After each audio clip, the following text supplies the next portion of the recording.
तो सहजता से हमने अभी देखा, मंगलाचरण के बाद बताया, वो कंसेप्ट के बारे में मुझे आज थोड़ी बातें करनी है जो बच्चों के विकास के लिए बहुत ही उपयोगी है। और एक आनंद की बात है, एक गौरव की बात है कि आप ऐसे भारतीय संस्कृति जिसका मूलाधार है ऐसी संस्था पूर्ण प्रमति से जुड़े हुए हैं। तो भारत का जो परवरिश का एक क्रम है,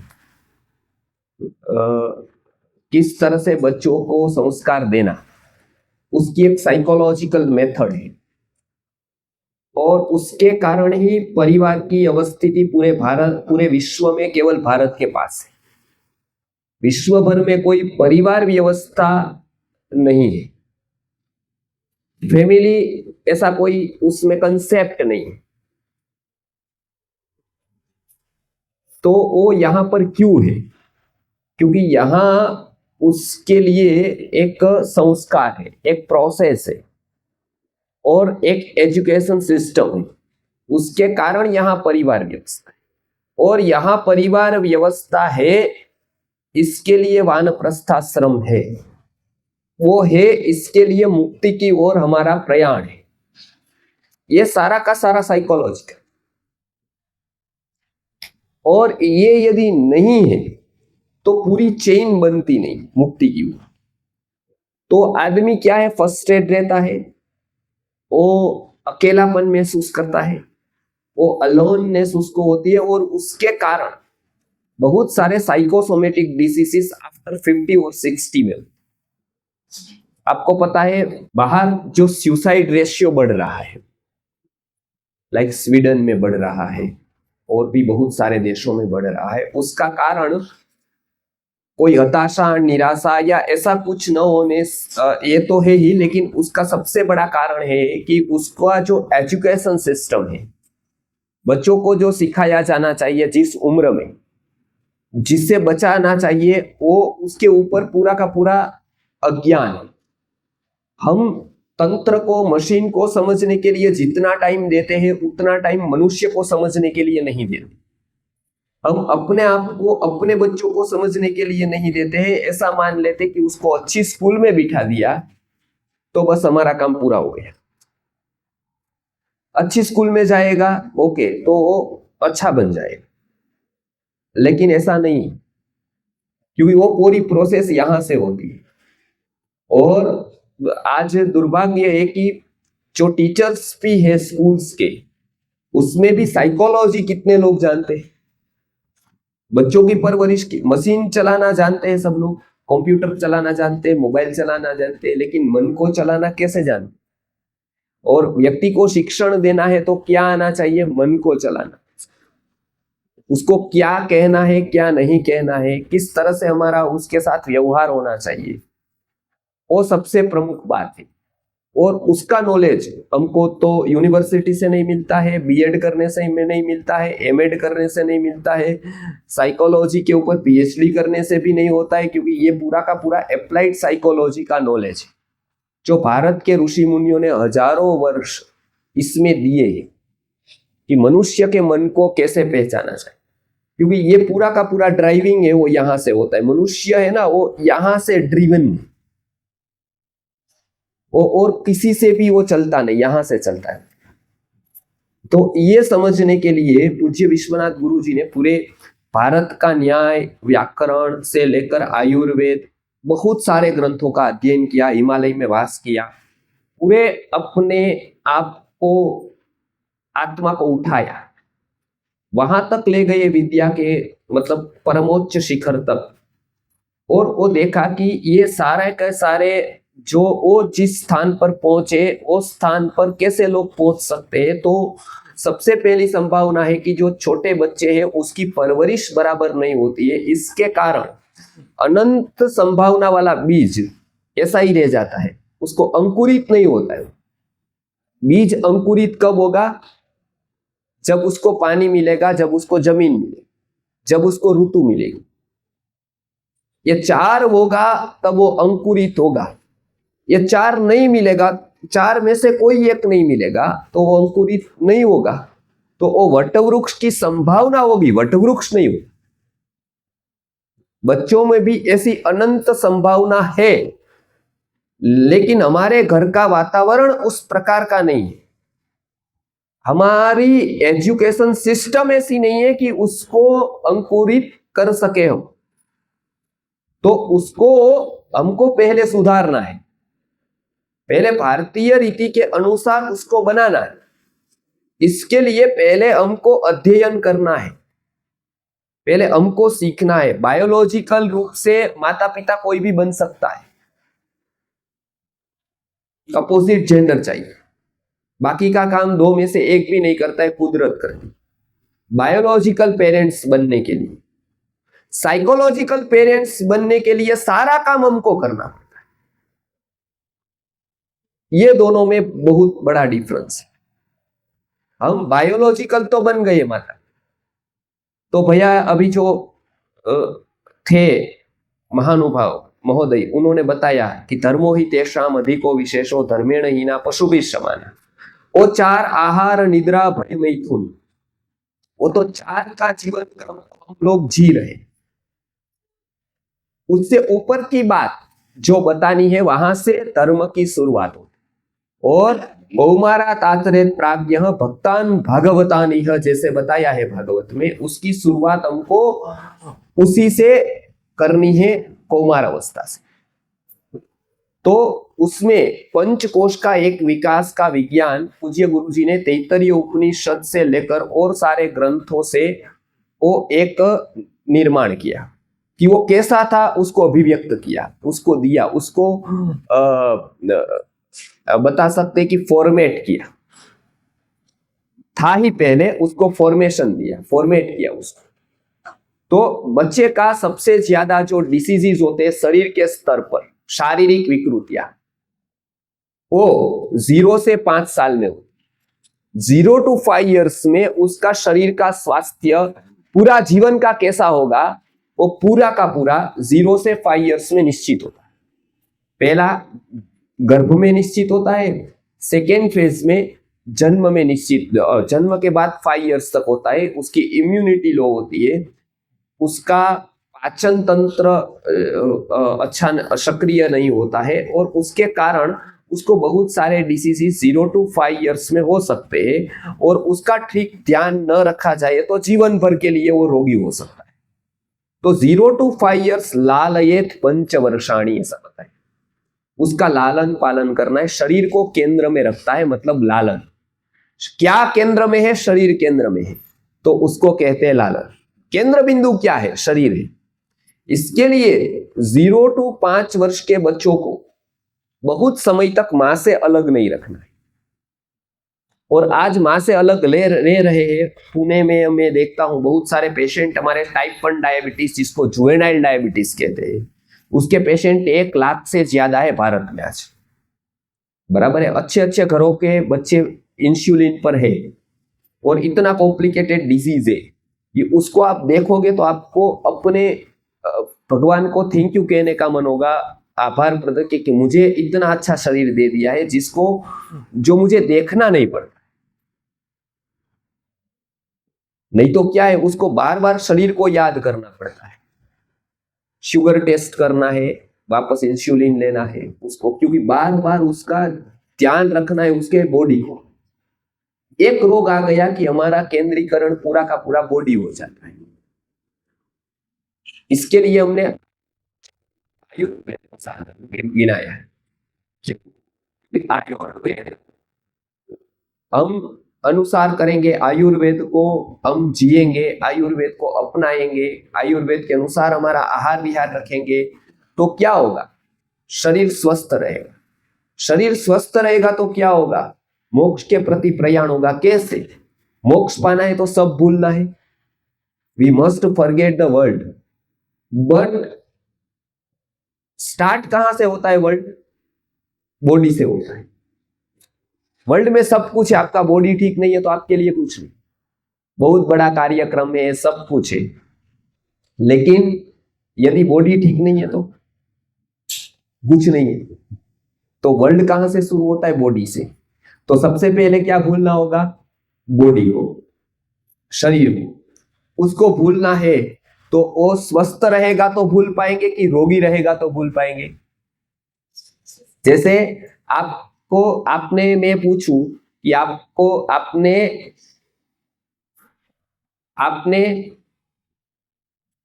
लेग्स को कभी याद किया? लेग्स को किया किसी ने याद? तो आप हाथ ऊपर करेंगे, मैंने किया सुबह, मतलब क्या है, वहां पेन है। आपने हेड को कब याद किया? यदि याद किया तो आपको हेडेक है तो ही याद आता है। शरीर का जो भाग हमारा स्वस्थ है वो हम भूल जाते हैं।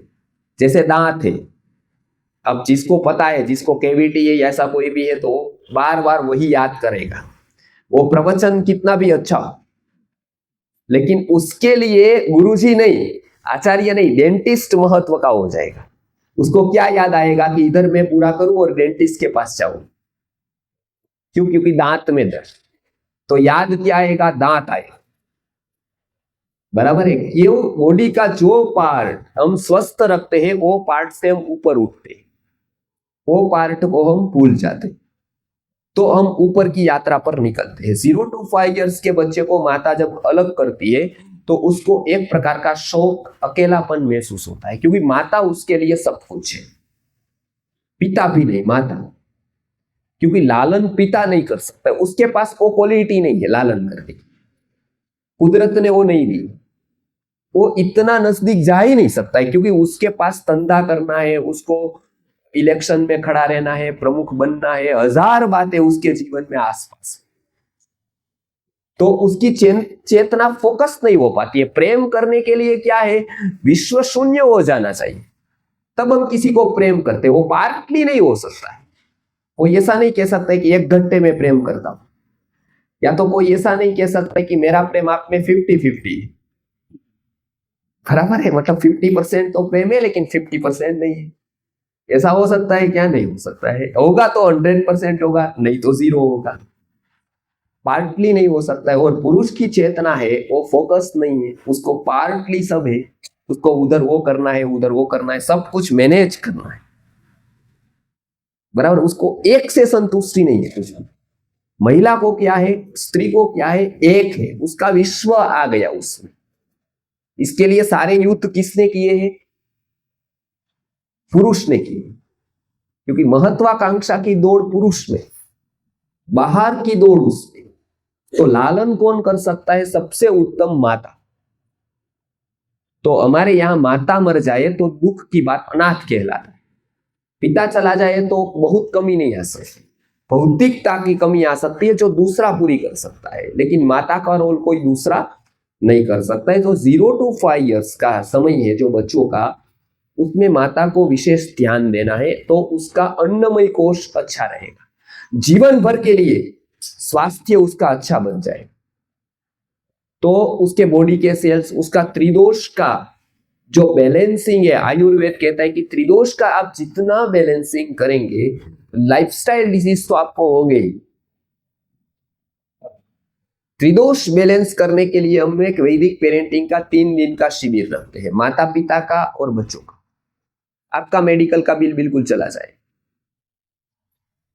बच्चों का जो परवरिश है, दांतों का, आंख का, जिसको हमको पता ही नहीं है वो विज्ञान, हम जानते ही नहीं। बहुत सारी औषधियां हमारे पास में है, बहुत सारा नॉलेज हमारे आसपास में है, लेकिन हमको वो पता ही नहीं।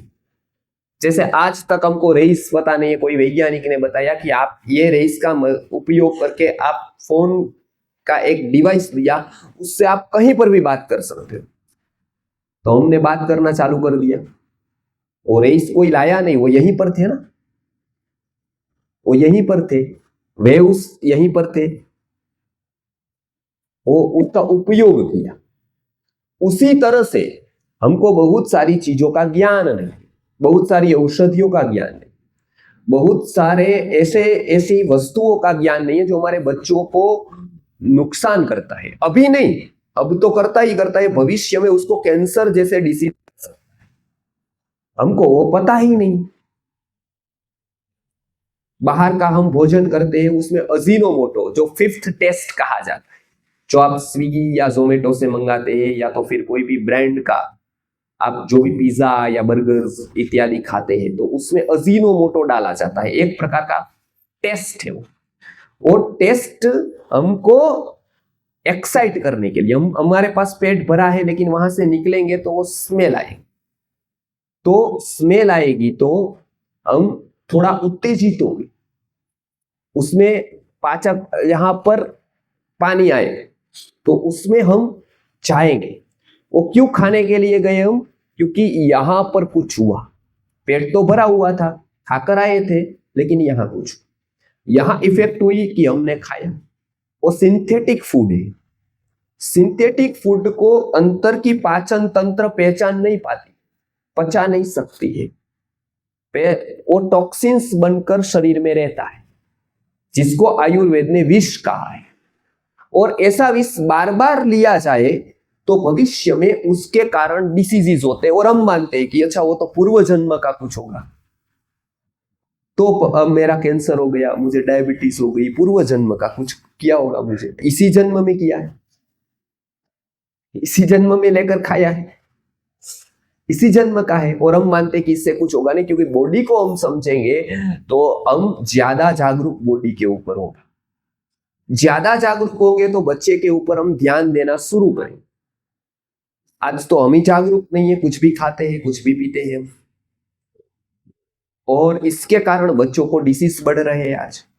आज भारत में बच्चों को इतनी सारी समस्या है कि एक एक एरिया में एक एक पीडियाट्रिक है, और वो पीडियाट्रिक के पास फुल पेशेंट है, बच्चे स्वस्थ नहीं।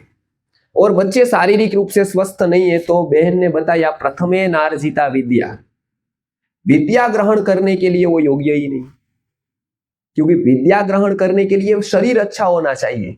शरीरम आद्य खलु धर्म साधनम, ऐसा कहते हैं, ऐसे विद्या साधनम भी। तो सबसे प्रथम बच्चों का शरीर स्वस्थ नहीं है। आज 100 में से 70 बच्चों को तो कॉन्स्टिपेशन, क्योंकि हमको सुबह उसको भगा कर भेजना है तो उसको उठा देते हैं, कभी भी उसका पेट साफ नहीं होता है। अब हम मानते हैं कि उसको वहां पर छोड़ दिया तो वो पढ़ लेगा, अब वो सो रहा है वहां पर, नींद का आवेग है उसको, उसका माइंड ठीक नहीं है, वो क्या पढ़ेगा वहां जाकर, क्या पढ़ेगा? सोएगा। वो घर पे सो रहा है, आपने भेज दिया वहां तो वहां जाकर सोएगा। तो टीचर उसको उठा दिए कि अरे उठो उठो, कुछ ध्यान नहीं देता है, कुछ आता कुछ नहीं है तुझे, तो वो भी परेशान रहता है कि ये टीचर, तो वो देखता है घड़ी कब 12 बज जाए, कब घर पर चले जाऊं, कब 1 बज जाए, तो वो उसका अटेंशन पूरा का पूरा घड़ी पर होता है। तो उसके बाद वो वहां से यहाँ आ जाता है। हमको लगा कि वो बहुत बड़ी ब्रह्म विद्या लेकर आ गया वो 4 घंटे में या 5 घंटे में, और ऐसा अपडाउन रोज चल रहा है, और कोई देख नहीं रहा है कि उसने कितना पढ़ा, क्या पढ़ा। उसको जो पढ़ाने वाला है उसको भी कोई ज्ञान है कि नहीं, पढ़ने का, पढ़ाने का, कुछ भी वो जानता है मानस के विषय पर कि नहीं। हम ऑपरेशन उस डॉक्टर को कराएंगे जिसका वो पहला ऑपरेशन है, वो बताएगा कि मैं पूरा MS होकर आया हूं, बराबर है, मेरा ये फर्स्ट सर्जरी है हार्ट का, तो हम कराएंगे उसके पास कि नहीं कराएंगे? MS है, डिग्री ले ली है, ऑक्सफोर्ड से है, बराबर है। तो आप क्या कहोगे? नहीं, मेरे पर ट्रायल मत करो, किसी और पर कर दो 25-50, अफ्रीका जाकर या ऐसे कोई भी कंट्री में, बराबर। लेकिन मुझे क्या, अनुभवी चाहिए, एक्सपीरियंस चाहिए उसका। तो एनाटॉमी एंड फिजियोलॉजी जो पढ़ा नहीं है डॉक्टर, उसके पास भी हम सर्जरी कराते हैं, वो बताता है कि मुझे देखो अंदर का कुछ पता नहीं, बराबर है, आपका मैं स्टोन निकालूंगा लेकिन अंदर का पता नहीं, एनाटॉमी एंड फिजियोलॉजी पता नहीं। तो आप क्या कहोगे कि नहीं नहीं भाई तू मत, तो स्टोन अच्छा है, स्टोन निकालना नहीं, इससे स्टोन निकलवाए उससे स्टोन अच्छा है, ज्यादा से ज्यादा पेन ही करेगा, वो तो पूरा पेन लेस कर देगा मुझे, मतलब मार, बराबर है। तो एनाटॉमी एंड फिजियोलॉजी जिसको ज्ञान नहीं है उसके पास हम कराते नहीं है। तो एनाटॉमी एंड फिजियोलॉजी जिसने पढ़ा नहीं है ऐसा डॉक्टर, और मनोविज्ञान जिसने पढ़ा नहीं ऐसा टीचर, वो दोनों एक सरीखे। ज्यादा पॉसिबिलिटीज क्या है? एनाटॉमी एंड फिजियोलॉजी जिसने पढ़ा नहीं है वो स्टोन निकालेगा कि किडनी निकालेगा? ज्यादा पॉसिबिलिटी क्या है? किडनी की ज्यादा पॉसिबिलिटीज है। स्टोन तो वहीं रह जाएगी, किडनी निकल जाएगी। जिसको मनोविज्ञान पता नहीं है, साइकोलॉजी पता नहीं है, वो जो नहीं डालना चाहिए मस्तिष्क में वो डाल देगा, और जो निकालना चाहिए वो रख देगा। तो संस्कार की प्रक्रिया यहां पूरी। बाकी के आप श्लोक सिखाते हो, सूत्र सिखाते हो, सब कुछ सिखाते हो, लेकिन साइकोलॉजी प्रोसेस से आप सेंट्रलाइज मैसेज क्या देते हो उसका बहुत बड़ा महत्व है। आपका मैसेज क्या है, आपके श्लोक, आपके सूत्र, वो सब सेकेंड में, फर्स्ट ऑफ ऑल। और ये सब मैं सीख कर बताता हूं, ऐसा नहीं है कि मुझे सूत्र पता नहीं। 3-4 हजार सूत्र से लेकर 10,000 सूत्र तक कंठस्थीकरण करने के बाद मैं ये बताता हूं। मुझे ऐसा नहीं है कि उसका मुझे कोई अनुभव नहीं है और मैं ऐसे ही बताता हूं। मैं दर्शन शास्त्रों का अध्ययन, व्याकरण का अध्ययन करके ये बताता हूं कि ये सेकेंडरी है। ऐसा नहीं मेरी ये कल्पना है कि मेरा अनुमान है कि ऐसा होगा। मैं पढ़ चुका हूं और बहुत बचपन में मैंने पढ़ा है सब, और उसके बाद मैं बताता हूं ये सेकेंडरी, ये फर्स्ट नहीं है। फर्स्ट आपका मैसेज क्या है उसके बाद, वो बहुत महत्व का है। इसके लिए वैदिक पेरेंटिंग का पार्ट 1 शुरू होता है, अन्नमय कोश का विकास। उसमें सेंटर में क्या होना चाहिए? बच्चों का स्वास्थ्य। उसके लिए क्या सेंटर में होना चाहिए? 3 वस्तु। क्या क्या? फर्स्ट, आहार। बच्चों को आहार कैसा देना है उसका एक लिस्ट आपके पास होना चाहिए। जो आप खा सकते हो जरूरी नहीं है बच्चे के लिए योग्य हो। आपका यहां आहार है इडली डोसा, जरूरी नहीं है बच्चों को दे, बराबर है? आप खाए, बच्चों को जरूरी नहीं है। बच्चों को व्यवस्थित रूप से फूड देना है तो पहला आहार, बराबर है? फर्स्ट वहां से शुरुआत होती है हमारे जीवन। सर्वारंभा तंडुल प्रस्थमूलाः, बराबर है? तो फर्स्ट वो आहार हमारा प्रॉपर होना चाहिए। दूसरा, पानी। बच्चे को पानी कौन सा देते हैं, किस प्रकार का देते हैं? स्कूल का किस प्रकार का है, विद्यालय का किस प्रकार का है, घर का किस प्रकार का है, ये दूसरा, ये महत्व का रहता है। उसके पानी का कंजप्शन। मैं एक उदाहरण देता हूं, आप समझ रहे हैं ना हिंदी, बराबर है ना? कोई फास्ट नहीं लग रहा है ना? नहीं तो मैं स्लो करूं फ्लो, बराबर समझ रहे हैं ना? ओके, आप मुझे ऐसा ही मानेगा, मैं कोई बड़ा वक्ता नहीं हूं, आपके साथ केवल संवाद करने के लिए आए हूं, बराबर है? केवल हम लोग, ये क्या है? संवाद। और ये सबसे उत्तम पद्धति संवाद की। भगवत गीता में आप देखेंगे तो संवाद मेथड का 26 मेथड है सिखाने की। मैं आपको 26 मेथड से, भारतीय उपनिषदों में 26 मेथड से सिखाया गया है, बराबर है? जब मैं बोलूंगा और आप चुप रहेंगे और ऐसे ही आप तटस्थता से जो भी मैं बोलूं आ कहते जाएंगे, तो उसका नाम है उपदेश पद्धति, बराबर है? वो उपदेश कहा, वो आपने ले लिया, बराबर है? तो उसमें मेरा एक प्रभाव है, इन्फ्लुएंस, वो उपदेश है, बराबर है? जो मैं सिखाता हूं मेरे गुरुकुल, बराबर है? उसमें अलग बातें होती है, बराबर है? अलग एम होता है, अलग बातें होती है जो गुरु शिष्य को पढ़ाता है। ये जो पद्धति है हमारे सामाजिक प्रशिक्षण की, उसमें ज्यादातर उपयोगी होता है संवाद, बराबर है? क्योंकि इसमें क्या होता है, एकदम वन वे चला तो आप सो जाते हैं, जगने के लिए आपको इन्वॉल्व रखना पड़ता है, नहीं तो वो सो जाता है सामने वाला, बराबर है? तो इसके लिए ये संवाद है। गीता में इसका उपयोग किया गया है, श्री कृष्णार्जुन संवाद ऐसा बताया है ना?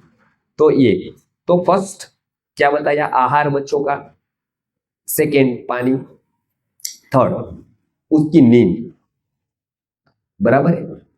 नींद आप प्रॉपर उसकी नहीं करते हो तो उसके जो न्यूरोलॉजिकल प्रोसेस होती है डेवलपमेंट की, वो अटक जाती है, बच्चा चिड़चिड़ा हो जाता है, गुस्सा हो जाता है। हम उसकी नींद पूरी नहीं, 7 बजे उठा देते हैं क्योंकि 8 बजे की स्कूल है, या 7 o'clock की स्कूल है तो 6 बजे उठा देते हैं, लेकिन 6 बजे नींद पूरी हुई है कि नहीं वो नहीं देखते।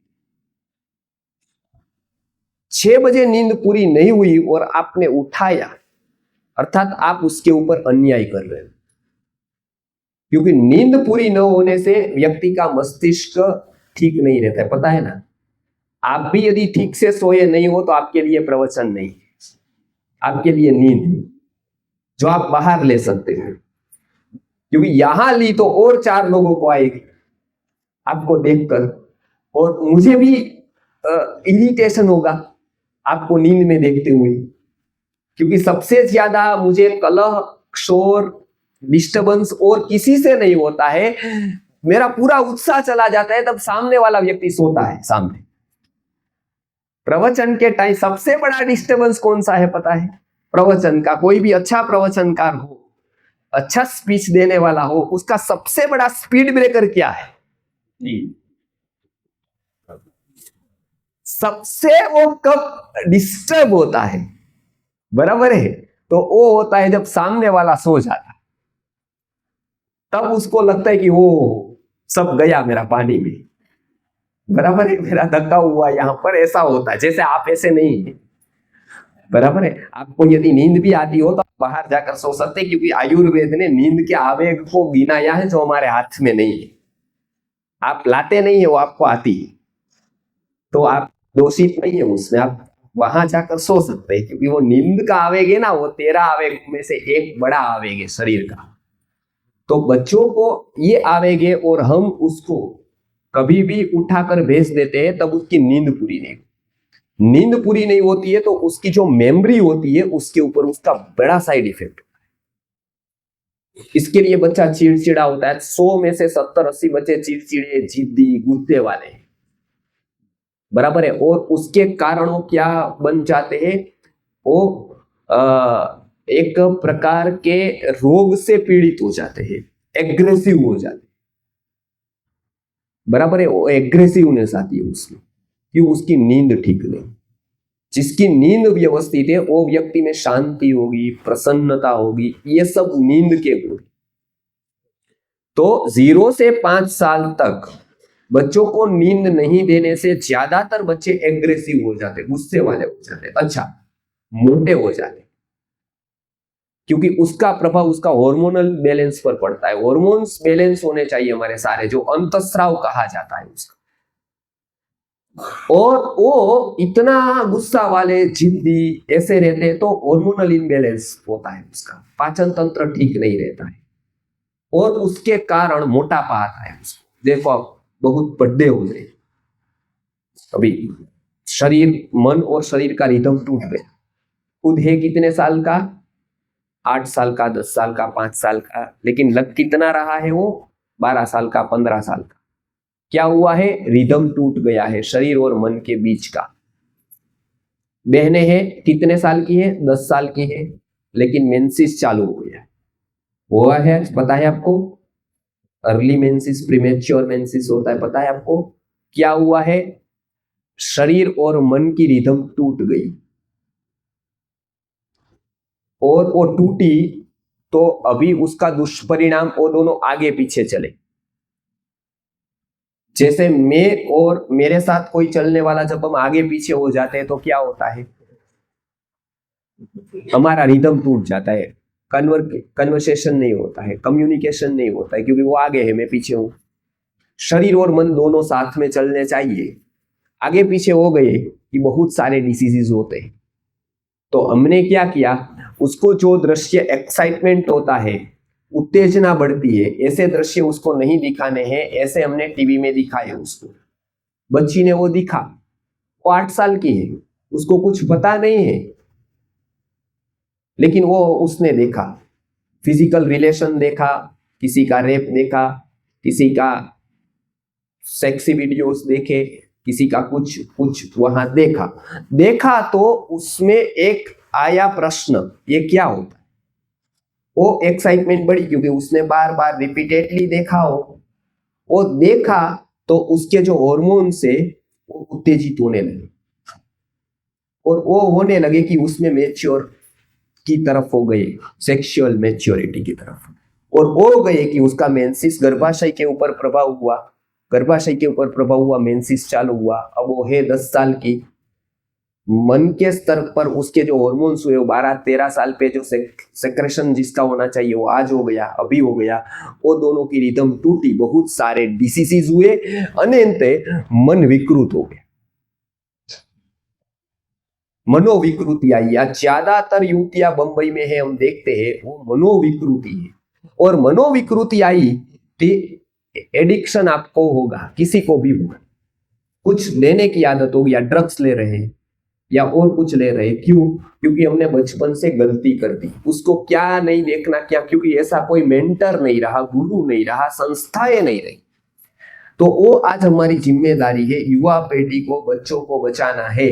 तो हमारी संस्थानों को स्ट्रोंग करना होगा नॉलेज से। इंफ्रास्ट्रक्चर से तो करेंगे या नहीं करेंगे कोई बात, वो तो हो जाएगा। नॉलेज से स्ट्रोंग करना पड़ेगा, और उसको क्या प्रॉब्लम है उसका सॉल्यूशन देना पड़ेगा। तो हम समाज को जोड़ सकते, तो हम समाज को, हमारी शिक्षण संस्थाएं, गुरु संस्थाएं जो है वो दिशा देने का काम कर सकते। उसके पास गति है, लेकिन गति महत्व की नहीं है, डायरेक्शन महत्व का। मैं स्पीड कितना भी बढ़ा दूं, इससे मैं पहुंच जाऊंगा नहीं। मैं तब पहुंचूंगा जब मेरा डायरेक्शन, जब मेरी दिशा सही हो। और दिशा सही है तो गति उपकारी होगी, दिशा गलत है तो गति विरोधी होगी। आप देखो, हमारा डायरेक्शन, मुझे मैसूर जाना है और मैं कोई और रोड पकड़ लूं, तो वो गति है वो मेरी दुश्मन होगी। वो गति ही मुझे विपरीत डायरेक्शन में वहां ले जाएगी जहां से मुझे वापस आने में बहुत देर है। तब मुझे होगा इससे तो गति कम होती तो अच्छा हो। लेकिन डायरेक्शन सही है, तब तो गति कम है या ज्यादा है कोई फर्क नहीं, एक दिन तो मैं पहुंच जाऊंगा, क्योंकि मेरा डायरेक्शन सही है। आज हम बच्चों को गति के ऊपर ध्यान देते हैं, उसको वो पढ़ाते हैं, वो पढ़ाते हैं, अच्छी शिक्षण संस्थान में रखते हैं, अच्छे से अच्छा खिलाते हैं, अच्छे से अच्छा पहनाते हैं, अच्छे से अच्छी परवरिश करते हैं, लेकिन हम उसको दिशा देते हैं क्या? किस डायरेक्शन में उसको जाना चाहिए वो सिखाते हैं क्या? वो बताते हैं क्या? वो कभी हम करके दिखाते हैं क्या कि तेरा डायरेक्शन ये है? तो ये बहुत महत्व का है कि हम उसके रोल मॉडल बने। यदि हम उसके रोल मॉडल नहीं बनाते हैं तब क्या होता है, वो किसी को भी रोल मॉडल बना ले, और किसी को भी जब उसने रोल मॉडल बना लिया तब उसका पतन निश्चित है। अब कितना भी 7-7 पीढ़ियों तक संस्कृत के विद्वान मैंने देखे हैं, 8वीं पीढ़ियां जुआ खेलती है वाराणसी में। ऐसे अनेक उदाहरण मेरे पास है। 7 पीढ़ी तक गणपाठी है, 7 पीढ़ी तक शास्त्र वेदता है, 7 पीढ़ी, 7 जनरेशन से गणपाठी है। गणपाठी पता है ना आपको, वेद का, बराबर है। 7 पीढ़ी, 8वीं पीढ़ी जुए में आज वो रमी खेल रही है, 8वीं पीढ़ी जुआ खेल रही है, 8वीं पीढ़ी भांग पी रही है। आज ऐसे अनेक उदाहरण मैंने देखे हैं मेरी आंखों से वाराणसी में, एक नहीं अनेक, क्योंकि स्त्रियों का शिक्षण नहीं किया है, उसको कुछ पता नहीं है। और सबसे बड़ी वहां पर हमारी गलती हो गई, इसको संस्कार न देकर, उसको न जोड़कर। मेरा वहां पर कार्यक्रम था, मैंने वो बताया, क्योंकि मेरा उससे विशेष लगाव है। मैं लगभग आज मेरे से हो सकता है इतने 25 से 50 स्टूडेंट्स की स्कॉलरशिप देता हूं मैं वाराणसी के, जो पढ़ने की, जिसकी आवास व्यवस्था नहीं है, निवास व्यवस्था नहीं है, वो मैं वहां पर उपलब्ध करवाता हूं। मेरे जो साथी लोग हैं उनके द्वारा, और संस्थान है हमारी जो चल रही है उनके द्वारा, तो वो लोग अच्छी विद्या पढ़ सके, अच्छा शिक्षण ले सके इस काल में। उसके लिए क्या मैं कर सकता हूँ, वहीं पर मैं चिंतन करता हूँ। कोई उपकार में ज्ञान देकर कर सकता हूँ, नॉलेज देकर कर सकता हूँ, कुछ सुविधा देकर कर सकता हूँ। तो मैंने वो देखा है। क्यों? क्योंकि ये स्थिति है हमारी, और हमारे बच्चे भी सेफ नहीं। तो 5 साल के बाद 5 साल तक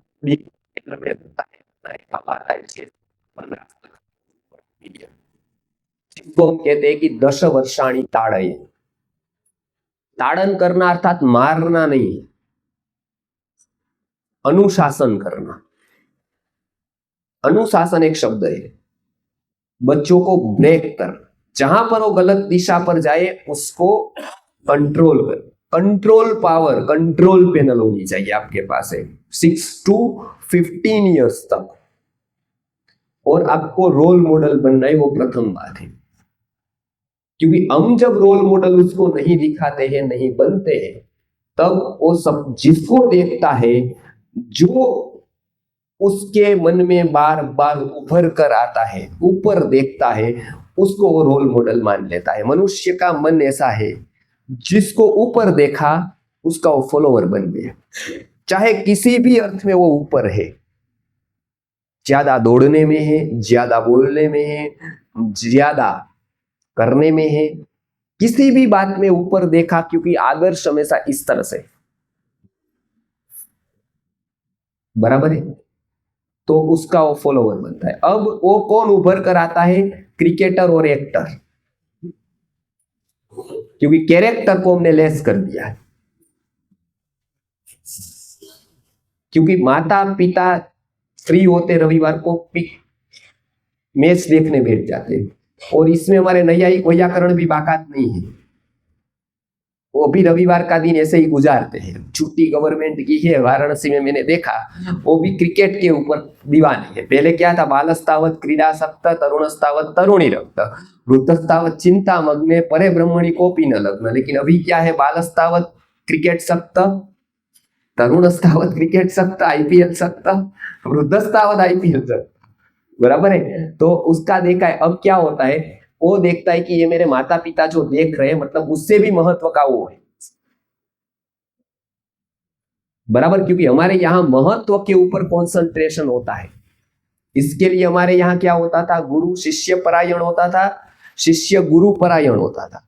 वो दोनों ज्ञान परायण होते, ज्ञान सेवा परायण होता था, और सेवा प्रभु परायण होती थी। सर्विस भी उपकार के लिए नहीं है, उसको बेचारा करने के लिए नहीं, वो भी भगवान तक ले जाने के लिए। इसके लिए सेवा प्रभु परायण थी। तो शिष्य गुरु परायण था, गुरु शिष्य परायण था, वो दोनों ज्ञान परायण थे, सेवा परायण थी, और सेवा प्रभु परायण। और पूरी चेन तब बनती थी, यहां से लेकर वहां तक, तो पहुंचाने की सीढ़ी थी। तो एक्टर और क्रिकेटर वहां पर हुआ, तो उसका साइकोलॉजिकल इफेक्ट होता है। तो उसके लिए क्या करना है? हमको वातावरण में थोड़ा चेंज, बदलना। हम किसको मानते हैं उसके ऊपर फोकस करना है। गुरु है, आदर्श चरित्र वाला व्यक्ति है, पुस्तकें हैं, पुस्तकें घर पे रहनी चाहिए, चर्चा होनी चाहिए, उसको आचरण सिखाना है। हम पढ़ते हैं, हमको पढ़ना अच्छा नहीं लगता है, तो भी हमारे बच्चे यदि 6 to 15 ईयर्स के हैं, तो आपको 1 घंटा नाटक के लिए भी पुस्तक लेकर बैठना है। आप ड्रामा करो, लेकिन 1 घंटा पुस्तक लेकर बैठो। वो देखेगा कि वो बुक लेकर बैठा है, तो वो बुक लेकर बैठेगा, उपदेश से नहीं बैठेगा। स्कूल नहीं कर सकती है, स्कूल उसको सिखाएगी पुस्तक का ये महत्व है, पुस्तक का ये, वो देखेगी कि पापा तो फ्री है, तब क्या लेते हैं? रिमोट कंट्रोल लेते हैं। वो भी रिमोट कंट्रोल ले लेगा फ्री होकर, क्योंकि वो अनुसरण देखकर करता है पिता का, माता का। वहां पर वो पढ़कर आया, पुस्तक बहुत महत्व का है, इसके विषय में इतने विद्वानों ने कहा है, हमारे गुरु ने कहा है, सब कुछ ठीक है। देखता क्या है कि आप फ्री होते हैं तब क्या उठाते हो? बुक उठाते हो या फेसबुक उठाते हो?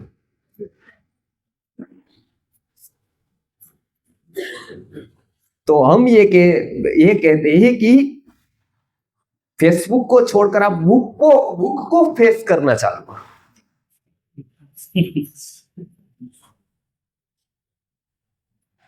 तो पुस्तक रहनी चाहिए हर 2 घंटे। हमारे गुरुजी थे, तो हमारे बच्चों को जब हम गुरुकुल में पढ़ाते हैं, तो मेन नियत पहला प्रहर अध्ययन में ही जाता है, नाश्ते में नहीं। तो वो देखता है कि हम नाश्ते करता है, वो तो पढ़ता है बैठकर। तो बच्चा कहता है कि आज मैं नाश्ता नहीं करूंगा, गुरुजी पढ़ रहे इतना, मुझे गुरुजी जैसा बनना है। वो देखता है, और तब में हमारे अध्यापकों की सफलता है जब उसको अध्यापक बनने का मन हो जाए। ये हमारी सफलता है। वो पढ़े हमारे पास और चाहे कि मैं नेता बन जाऊं, चाहे अभिनेता बन जाऊं तो हमारी सक्सेसनेस नहीं है, क्योंकि हम सेकेंडरी रहे, हम फर्स्ट में होने चाहिए। इसके लिए आचार्य ही प्रधान है, प्रधान आचार्य नहीं है, आचार्य प्रधान। अभी हमने प्रधान आचार्य, तो आचार्य मुख्य है। इसमें पूरे परिसर में मुख्य कौन है? आचार्य, बाकी नहीं, ट्रस्टी नहीं है। गुरुकुल में ट्रस्टी मुख्य नहीं है, तब तो वो ट्रस्टी कुल है। आचार्य प्रधान है। मुख्य रोल किसका है गुरुकुल में? आचार्य, क्योंकि बच्चा उसको देखता है कि वो मुख्य रोल किसका है गुरुकुल में। मैं एक अपनी बात बताता हूं। एक बहुत बड़े धनिक व्यापारी ने गुरुकुल किया अहमदाबाद, तो मुझे बुलाया वहां पर प्रवचन देने के लिए। मैं गया, तो बहुत माता पिता थे, तो उनको जोड़ना था। तो नैयायिकों को भी बुलाया था, व्याकरण को बुलाया था, आयुर्वेदाचार्यों को बुलाया था इंटरव्यू के लिए, क्योंकि उसके सिलेक्शन करना था, अपॉइंट करना था। तो मुझे बुलाया, वो भी बैठे, वो पहले कर रहे थे प्रारंभिक इंटरव्यू। मैंने उनको बताया कि आप धनिक है बराबर है, आप सेठ है, बड़े प्रतिष्ठित है, आपके गौशाला में भी मास्टरी बराबर है, आप अंदर चले जाइए, आप इंटरव्यू में मत रहिए, फ्रंट एंड पर आप मत रहिए, यदि आपको गुरुकुल चलाना है तो बोले कि क्यों ऐसा? तो फ्रंट में आप नहीं होने चाहिए, फ्रंट में ज्ञानी को। बोले ऐसा क्यों? मैंने कहा देखो, आपको चलाना है, बोले भावना अच्छी है, बोले आप फ्रंट पर रहेंगे बराबर है, आप धनिक है बराबर नहीं, बच्चा देखेगा, आप कहेंगे, आपके पास आएंगे लोग, वैयाकरण आएंगे, नैयायिक लोग आएंगे, सठ दर्शनाचार्य आएंगे, आयुर्वेदाचार्य आएंगे, वेदांताचार्य आएंगे, मुझे 4 दिन शादी में जाना है, जाऊं? तो वो बताएगा अच्छा जल्दी आ जाना, बच्चों का बिगड़ेगा खोज, नहीं तो ऐसा। वो आएगा कि मैं जाऊं, 5 दिन मुझे छुट्टी पर जाना, आ जाओ। आप फ्रंट में रहेंगे तो आप ये भूमिका में रहेंगे। बच्चा देखेगा कि ये न्यायाचार्य, ये व्याकरणाचार्य, ये वेदांताचार्य, ये आयुर्वेदाचार्य, ये धनाचार्य, मतलब मैं धनाचार्य बन जाऊं तो ये सारे मेरे पास आएंगे। नॉलेज सेकेंडरी हो गया, तब वो फर्स्ट प्रायोरिटी पर कभी नहीं देगा। और हुआ यही 5 साल के बाद। उसने बताया कि हमारे बच्चों को पूछते हैं तो कोई नहीं कहता है कि मैं आचार्य हूं। और हमारे गुरुकुल पे आप 100-20 में से रेशियो निकालिए, 18 लोग कहेंगे। क्यों? क्योंकि फ्रंट एंड पर किसको आना है, किसको रखना है? जो नॉलेज गुरु जी आचार्य है, और उसको अपनी जिम्मेदारी समझनी है कि मुझे आचार्य बनाया है, गुरु बनाया है, तो मेरे पर सबसे ज्यादा रिस्पॉन्सिबिलिटी। अब मैं क्रिकेट नहीं देख सकता हूं, अब मैं पिक्चर नहीं देखता हूं उसके सामने, अब मेरी भी रिस्पॉन्सिबिलिटी बढ़ गई है। जो मेरा पद है उसके अनुसार मेरी रिस्पॉन्सिबिलिटी। अब मैं ऐसी वैसी बातें नहीं कर सकता हूं, अब मुझे एक मान्यता रखनी है, मुझे एक डिस्टेंस रखना है, अब मुझे एक प्रभा रखनी है, मुझे चारित्र रखना है। ये महत्व का है। तो 6 to 10 ईयर्स हम क्या करेंगे? पहला, रोल मॉडल खुद बनेंगे। खुद के पास गुण नहीं है तो गुण लाएंगे, पहली प्रायोरिटी।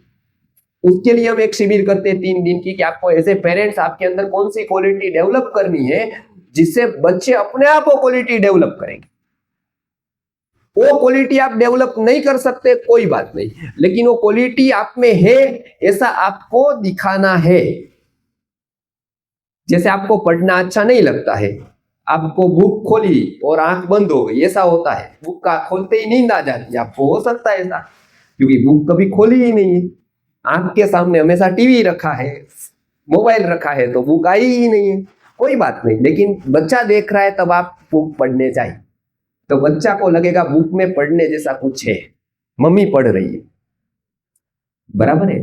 आप अपने माता पिता के पैर नहीं पढ़ रहे हैं, कोई बात, बच्चा देख रहा है तब नाटक भी करे। बहुत सारे नाटक आप कर ही रहे हैं जीवन, एक और सही, ये अच्छे के लिए होगा आपका ड्रामा। उसको क्या वो देखता है तब आप अपने सास ससुर के, भले ही आपको लगता है कि मेरी सास मंत्रा जैसी है, लेकिन तो भी उस टाइम आप उसके पैर छुए, बराबर। मुझे तो पता है प्रायः 100 में से 80 बहू ऐसी मानती है कि मेरे सासू के जैसी कोई सास है ही नहीं, बराबर है। क्योंकि सास बहू का झगड़ा तो रामायण महाभारत काल से भी पुराना, वेद काल से है, और जहां तक सृष्टि रहेगी प्रायः रहेगा। तो बीच में क्या है, आलू के जैसा वो सैंडविच बन जाती है, तो पति बीच में आ जाता है, तो बराबर है, दोनों तरफ ब्रेड है, बराबर है। वो ऐसा कहती है। और ये स्त्री का शिक्षण नहीं हुआ तो ये ज्यादा सहन पुरुषों को ही करना, क्योंकि एक उस तरफ खींचती है, एक उस तरफ खींचती है, दोनों को न्याय चाहिए, और दोनों अपनापन जताती है उसमें। वो बोलती है कि 40 साल तक मैंने बड़ा किया उसको, मैं कैसे छोड़ दूं।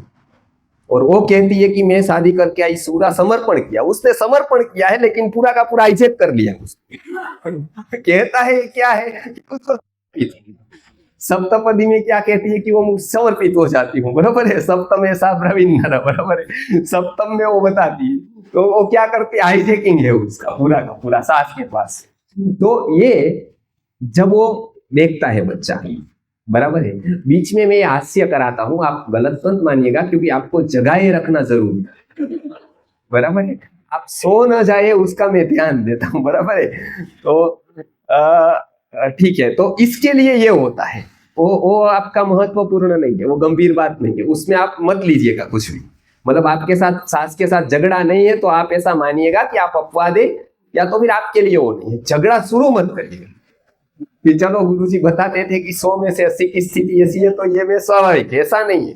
ये बीच में हास्य का है, आप समझ गए ना। उपक्रम उपसंहार होता है ना, अभ्यासो अपूर्वता फलम अर्थवादोपपत्ति च लिंगम तात्पर्य निर्णय, तो अभ्यास बीच में ऐसे आता है। ओके, तो उसके लिए वैदिक पेरेंटिंग के लिए पूज्य गुरुजी ने जो मनोवैज्ञानिक अध्ययन दिया है पूरा, उसमें ये बताया है कि आप पैर छुए उसका। बच्चा 4 बार देखेगा, उसको प्रश्न आएगा कि अच्छा ये पैर छू रहे हैं, तो वो जिसके पैर छू रहे हैं दादा दादी के, मतलब उनके तो ग्रैंड मदर ग्रैंड फादर हुए हो, तो वो वहां पर जाएगा पैर छूने। तब हमको उनको समझाना है कि वो कहेंगे कि अच्छा पहले माता पिता का छुआ नहीं, तो पहले उसका पैर छुआ। अब क्या हुआ यहां पर, परेर प्रोक्ता गुणा यस्य निर्गुणीपि गुणीर्भवेत् इंद्रोपि लघुताम याति, बराबर। इंद्र जैसा गुणवान व्यक्ति भी जब स्वयं अपना गुण गाने लगता है ना, तब वो लघुता को प्राप्त हो जाता है, आत्मश्लाघा हो जाती है उससे। लेकिन जब दूसरा व्यक्ति का गुण बताता है तब वो बहुत ऊंचा उठ जाता है, निर्गुणी होने पर भी वो गुणी हो जाता है, क्योंकि परेर प्रोक्ता गुणा यस्य। हम अपने बच्चों को कहेंगे पैर छू मेरे, तब हम लघु हो जाएंगे। बच्चा कहता है कि तेरे में पैर छूने जैसा है क्या, बराबर है, आप में है क्या। आपको केरोसिन लेने में क्रमांक में आता है, इलेक्ट्रिक का बिल भरने के लिए लाइन में लगना पड़ता है। बच्चा देखता है कि ये अहम ब्रह्मास्मि तो कह रहा है, या तो फिर मम्मी कुछ भी बता रहा है, लेकिन इसके पास तो मुझे, वो तो ऐसा कहेगा या तो ऐसा सोचेगा। लेकिन जब दादा दादी बताएंगे कि पहले उनका पैर छुआ, बोले नहीं तब उनका छुआ, तब मातृदेवो पितृदेवो भव वो आचार्य को बताना है, और आचार्य देवो भव वो माता पिता को बताना है, खुद को नहीं बताना है कि मेरे पैर छू, क्योंकि तब उसको अहंकार के ऊपर अटैक होता है, व्यक्ति वो सहन नहीं कर पाता है।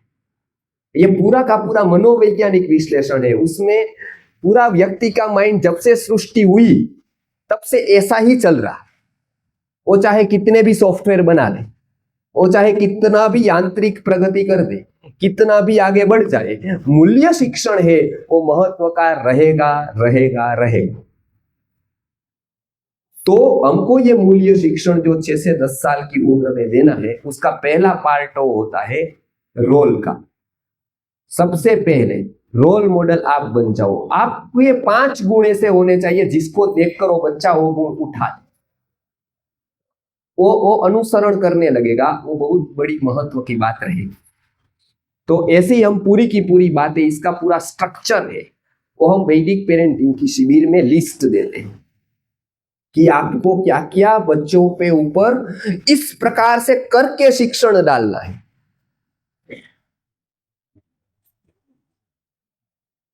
और महान पुरुष आप किसी भी क्षेत्र के 10 ले लेंगे, उसकी कॉमन बात आपको पता है।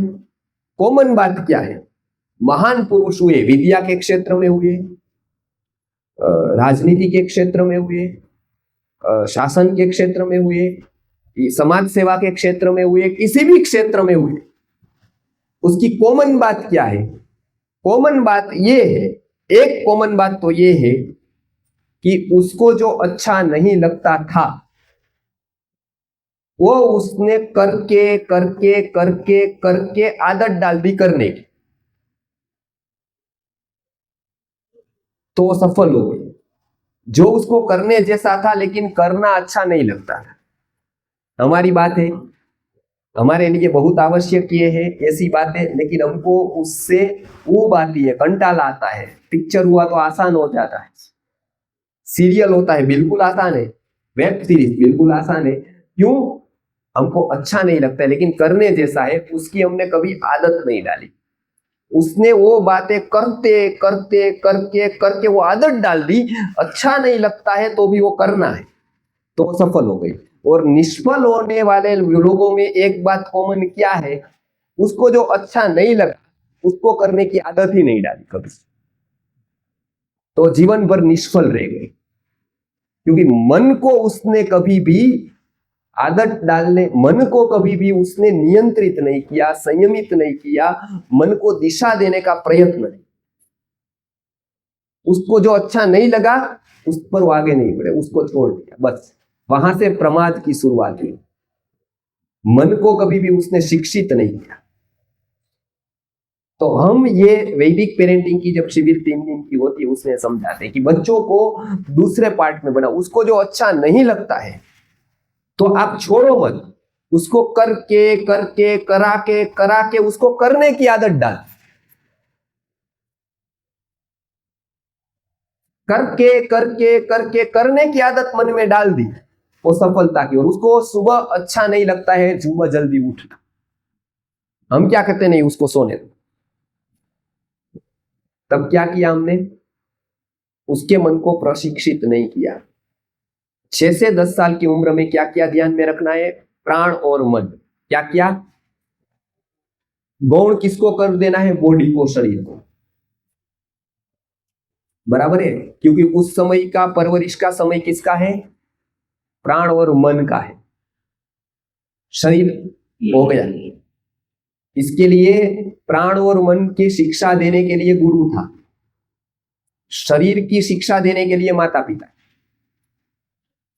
शरीर की शिक्षा देने के लिए माता पिता थे। शरीर की आदत अच्छी करो, वो सब संभाल कर पढ़ाकर 6 साल में गुरुकुल को भेजा जाता था। गुरु क्या करता था? शरीर को संभालता था। क्या? कि बेटा सोता रहे, मावा मिठाई खा, यहाँ बैठ, हमारा गुरुकुल है, भगवान की कृपा है, डोनेशन आ रहा है, आप बेटा कुछ मत करो, पढ़ना जितना चाहे, जितना हो सके उतना पढ़ो, बहुत श्रम मत करो, बराबर है। स्टाफ पूरा है 4-5 लोग, वो काम कर देंगे, आप बर्तन मत मांजो, आप कपड़े मत धो, कोमल हाथ है तेरे, कहीं लग न जाए, बराबर है। गुरु ऐसा करता था, और ऐसा जो कहे उसको गुरु कहा जाएगा।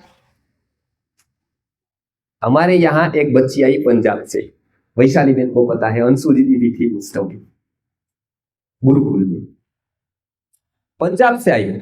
हमने इंटरव्यू लिया पंजाब से, बराबर। हमने बताया कि तुझे सुखी होना है तो गुरुकुल नहीं है तेरे लिए। क्या नहीं?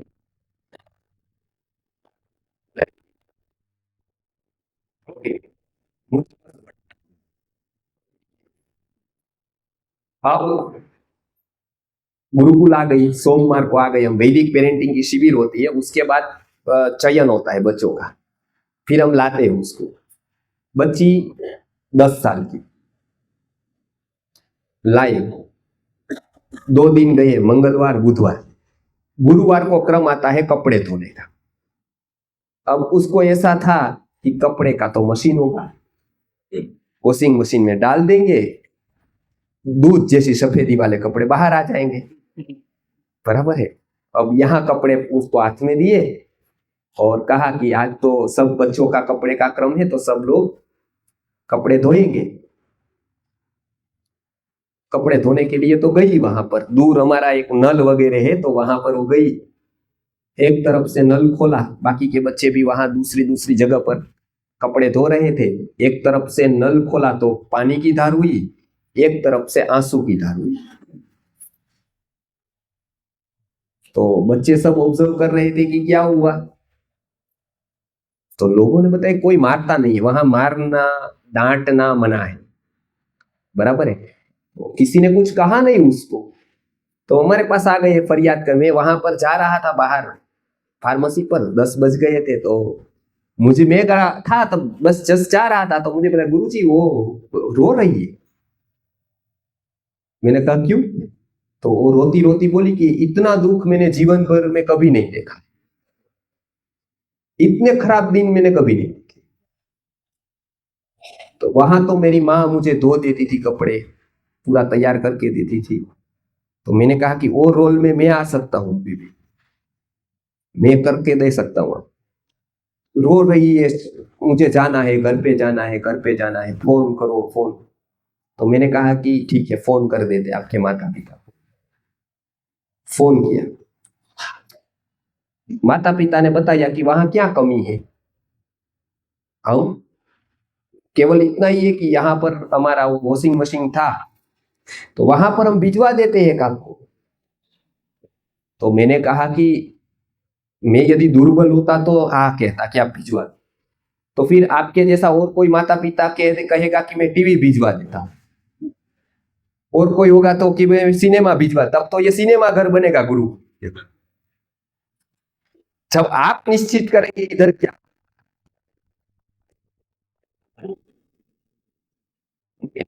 उधर कमी क्या है। मैंने कहा कमी यहाँ कुछ नहीं, कमी आप में है और आपकी परवरिश में है, आपके पेरेंटिंग में कमी है। उसकी वो परीक्षा करने के लिए मैंने एक बच्चे को बुलाया कि इधर आओ। वो आया 8 साल का बच्चा। मैंने कहा मेरे कपड़े आज धोने हैं तुझे। वो बोले लाओ गुरु जी। वो हंसता हंसता धोने के लिए ले गया, सही में। मैंने कहा देखो ये 8 साल का बच्चा है, आपकी 10 साल की बेटी है। ये 8 साल के बच्चे किसी के कपड़े धोने में उसको दुख नहीं हो रहा है। नहीं तो बता ना मैं आपके कपड़े क्यों धो, वो बोले कि नहीं नहीं मुझे दे दो मैं धो दूंगा। उसको दूसरे के कपड़े धोने में आनंद आता है, इसको खुद के कपड़े धोने में दुख होता है। और वो भी हिमालय जैसा दुख उस पर पड़ गया है, सब मानती। तो अब ये लड़की किसको जाकर सुखी करेगी, सास को? वो तो एक प्रश्नार्थ है। वो आगे जाकर किसको सुखी करेगी, क्योंकि उसमें वो सेंसी आपने नहीं डाली। मुझे कहते हुए दुख होता है कि वो सुधरी नहीं, वहां पर उसको ले जाना पड़ा।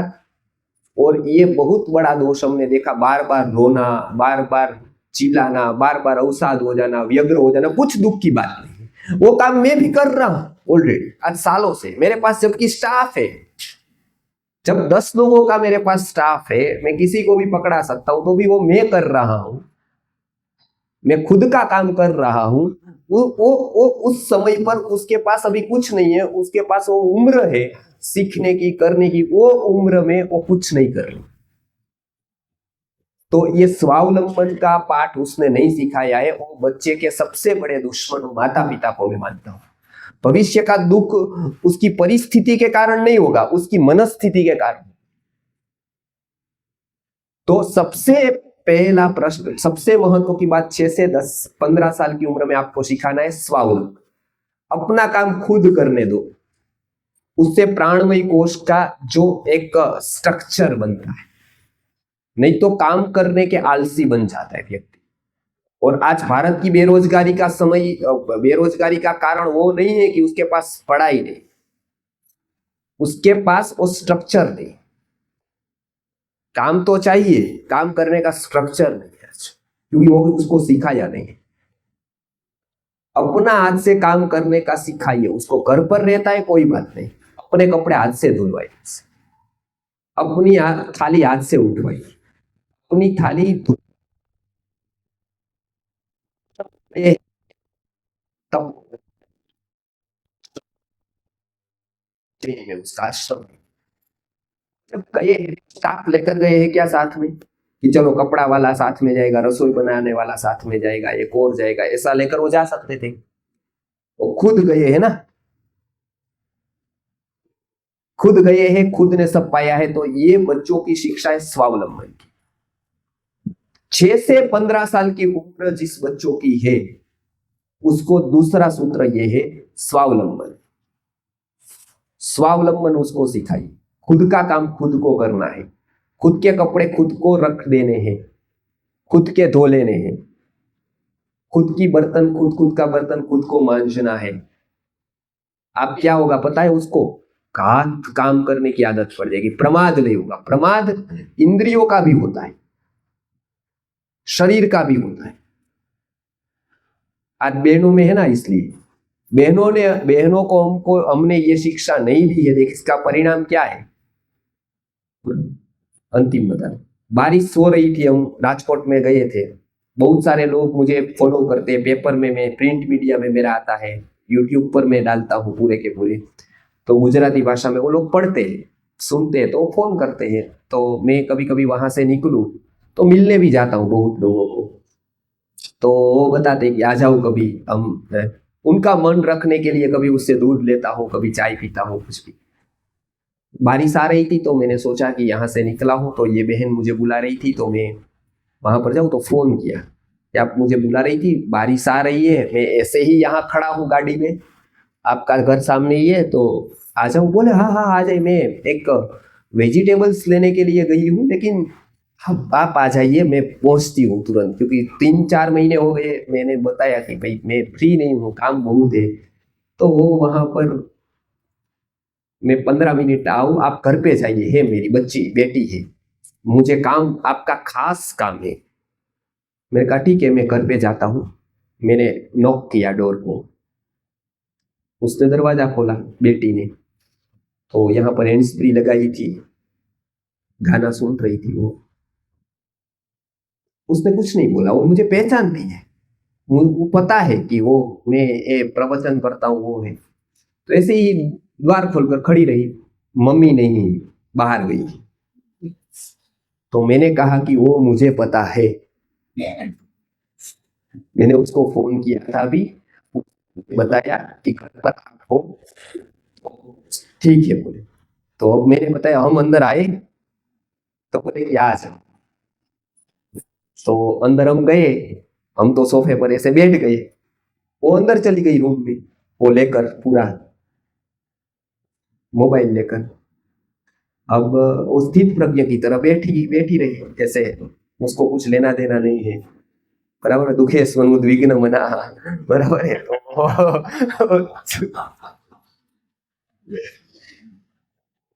तो हम बैठे, मैंने कहा आए, अब हम क्या करेंगे बाद में। तो 2 लोग थे तो बैठे ऐसे ही बात करते थे कि अभी आने देते उसको। बारिश चल रही थी, वो आई भागी भागी 15 मिनट में आई। तो आई, बाद में पूछा अच्छा आप आ गए बोले। मैंने कहा "हाँ, वही उसी समय आ गए थे, कोई बात नहीं"। वो बोले कि कुछ पानी वानी पिया, मैंने कहा पूछा ही नहीं है। ठीक है, चाय पानी का तो मैंने कहा पूछा नहीं, वो चली गई है। हाँ बोले थोड़ी सी है ऐसी वो, तो अभी तैयारी चल रही है अभी परीक्षा की। ओके, मैं मुझे पता है वो किस चीज की तैयारी कर रही है। हाँ, तो उसके बाद वो बेटी, मैंने कहा क्या प्रश्न था बताइए। तो मैंने वो बताया कि आपकी मैं प्रवचन सुनती हूँ, आयुर्वेद के ऊपर आप पढ़ा रहे हैं, उस समय में पढ़ा रहा, तो आयुर्वेद के सिद्धांत, उसमें बार बार आप खगोल की बात, एस्ट्रोलॉजी की बात करते हैं, तो आप कुछ जानते हैं एस्ट्रोलॉजी के विषय पर, कुंडली पर। तो मैंने कहा कि क्या पूछना है आपको। तो वो बोले कि मुझे ये पूछना है कि ये अभी 24 साल की हो गई है, तो इसके भाग्य में कोई पात्र है कि, तो इसको कोई पात्र मिलेगा कि नहीं, ऐसा उत्तम चरित्र वाला राम जैसा। तो वो कुंडली लेकर आई, तो मुझे दिखाई कि देख कर बोलो आप उसमें। तो मुझे साथ संबंध था, तो मैंने कहा कि आपको गलत न लगे तो मैं एक बात बताऊं। तो बोले बताइए सही में। मैंने कहा कि मैं बता दूं आपको सही सही। जो बोले क्या बोलो। मैंने कहा गलत नहीं लगेगा। बोले नहीं। तो मैंने कहा देखो, मैं जन्म कुंडली तो जानता नहीं हूँ, या आप वो रखो वापस। इसको तो मैं देखकर बता नहीं सकता हूँ, मेरा विषय ही नहीं है वो, बरोबर है। तो उसको कौन मिलेगा, किस स्थान का है, सातवें स्थान में ऐसा कहते हैं कि भागीदारी का स्थान सातवां होता है, वो स्ट्रोंग हो तो अच्छा मिलता है लड़का, या कोई लोग कहते हैं, तो वो तो मेरा विषय नहीं, मैं इसमें कोई स्थान नहीं बता पाता हूँ। तो जन्म कुंडली तो मैं नहीं जानता हूँ, कर्म कुंडली अवश्य जानता हूँ। तो मनोविज्ञान जानता हूँ, तो मुझे कर्म कुंडली अच्छी पता चल जाती है। तो उसको कौन मिलेगा वो तो मैं नहीं बता पाता हूँ, लेकिन आप कहो और पूछो तो वो किसको मिलेगी वो मैं बता पाऊँ।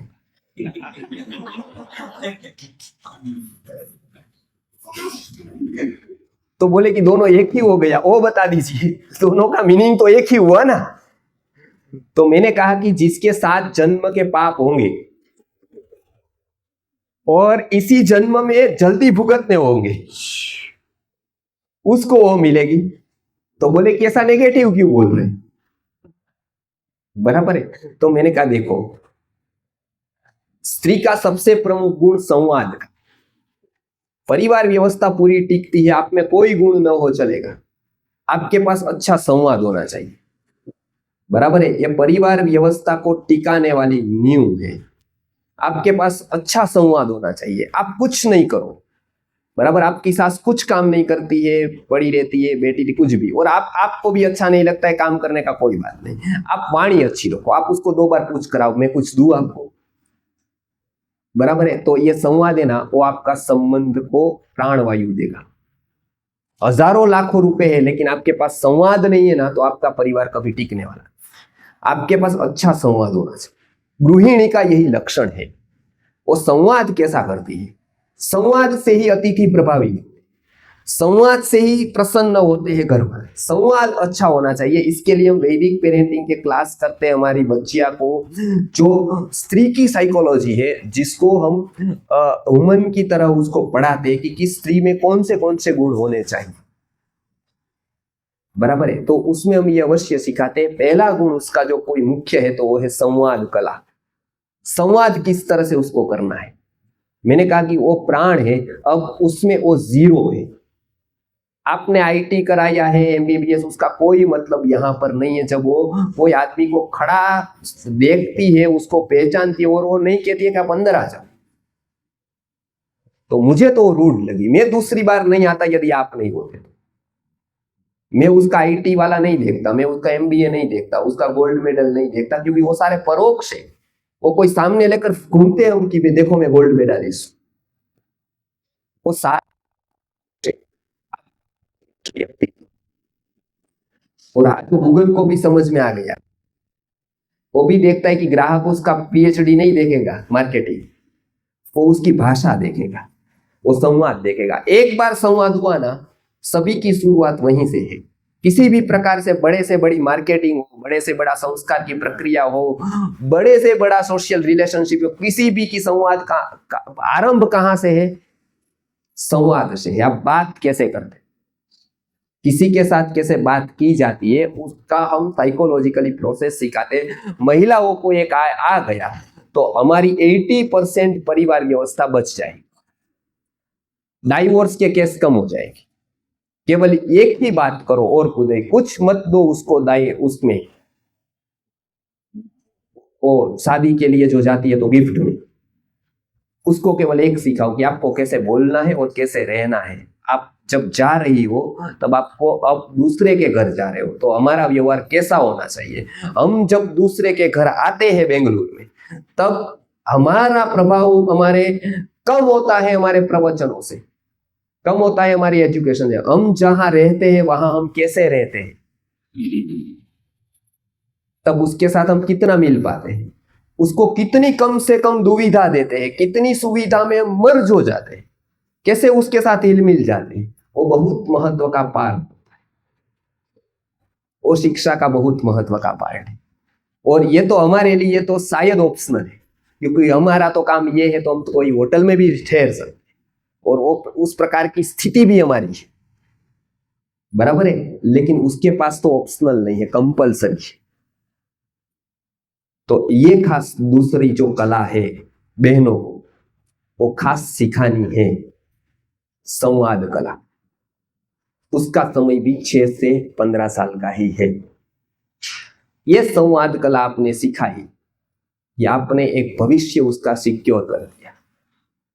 ये एक अभ्यासक्रम में बड़ी बड़ी बातें लाना जरूरी नहीं है, ये एक बात लाना बहुत जरूरी। उसके लिए हम कहते हैं कि उसके स्टेप क्या है, उसको किस तरह से बुलाने। तुरंत उसने किसी को डांटा तो बताना इस तरह से बोलना नहीं, क्योंकि वाणी के भी हमारे यहाँ 4 पाक गिनाए हैं। तो इस पेरेंटिंग में अधूरा रहा है विषय, समय पूरा हो गया, विषय अधूरा है और टाइम पूरा हुआ है, बराबर है। तो दोनों में से टाइम को महत्व हम देते हैं, काला या तस्मै, इस तरह से चलता रहेगा। तो अभी यहाँ तक मैंने लिया है। आगे का तो दोपहर में है क्या प्रश्नोत्तर। ओके, तो जितना मैंने बताया उसमें से कोई प्रश्न है? अभी बहुत कुछ बाकी है हमारा, तो उसमें से आप पूछ सकते हैं। हुआ भी है थोड़ा, तो आप उसमें से जो भी प्रश्न है वो एक एक पूछ सकते हैं। किन किन बातों में पूछ सकते हैं? एक बार मैंने बताया था, तो एक व्यक्ति ने बताया राजकोट में अच्छा क्या मिलता है, तो ऐसे प्रश्न मत पूछे, बराबर है। तो प्रश्नोत्तरी में बच्चों के प्रोग्राम रिलेटेड प्रश्न करें, बराबर है। तो या आपके कोई भी ऐसे साइकोलॉजिकली शिक्षा के विषय के प्रश्न है तो बराबर है। हाँ जी, अब हाँ प्रैक्टिकल नहीं, तो उनके जो भी प्रश्न पूछेगा तो प्रश्न दोहरा दीजिएगा। ठीक ठीक, हाँ